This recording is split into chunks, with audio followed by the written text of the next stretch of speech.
Welcome back to How to Save Like a Mennonite, and I'm Rachel, the Mennonite Miser. And today I'll be your Mennonite Miser for all things pertaining to clothing. So I find it kind of ironic that the things that our ancestors used to do out of necessity is now a luxury for us. And I'm thinking specifically of things like owning horses or making our own clothes. My grandma made all of not only her clothes, but everybody else's clothes. But you can't do that right now because it costs too much. You have to buy the sewing machine, and then fabric is very expensive as well. So garage sales and thrift shops are the best. These are places where you can get a tremendous amount of good clothes on the cheap for sure. And some people balk at that. They don't like the idea of pre-owned clothes, but it's not a hard thing to get over, honestly, when you start to see how much money you save by doing that. And it's important to remember that we do live in this consumerism society, which says that we have to buy new clothes all the time, and as soon as they go out of fashion, get new ones. We live in this disposable clothing idea right now, and it's causing a lot of problems with the landfills. This whole industry is really causing a lot of problems. These clothes go places into the environment and they never break down. They're made out of, formaldehyde and whatnot. So keep that in mind. And also, whenever there's a disaster, they're always telling people, no more clothes. We have enough clothes, which means that there really is a problem with saturation of clothing in our society. So it's really helpful to think of that, and on one side, and the other side for people who can't quite get the feeling for using used clothes. I knew a woman who only would buy basically white things at garage sales and thrift shops so that she could bleach them and it wouldn't affect the quality of the clothing. And her clothes always looked great.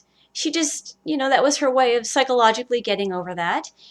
Other people have bleached clothes that aren't white. I knew a guy who did this, and um, he would just guess what color his clothes would be. It's kind of risky thing to do. I did this with a dress once, actually. I had a beautiful blue dress that I bought at a thrift shop, and there was an odor I couldn't get out of it, some sort of cologne or something.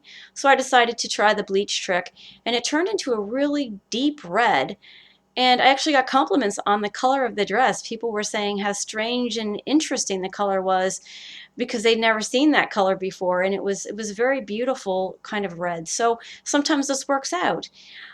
Other times when making your clothes may actually be a benefit is if it's a extravagant or something that would be very, very expensive, like a wedding dress or a prom dress. I knew a woman who made her own wedding dress. It was very, very beautiful.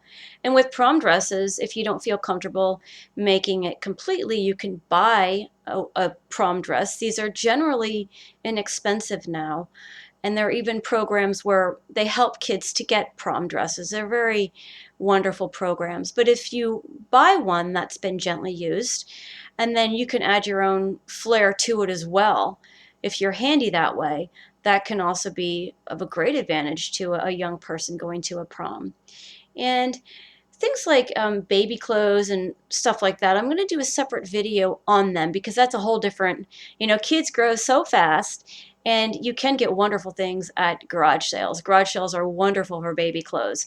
But when it gets into the whole thing of cloth diapers and everything in that area, I'll address that in a separate video because that's a whole different ball game.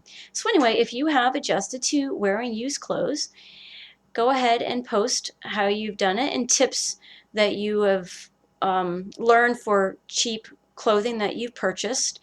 And hopefully we can help other people who are trying to save money on clothes.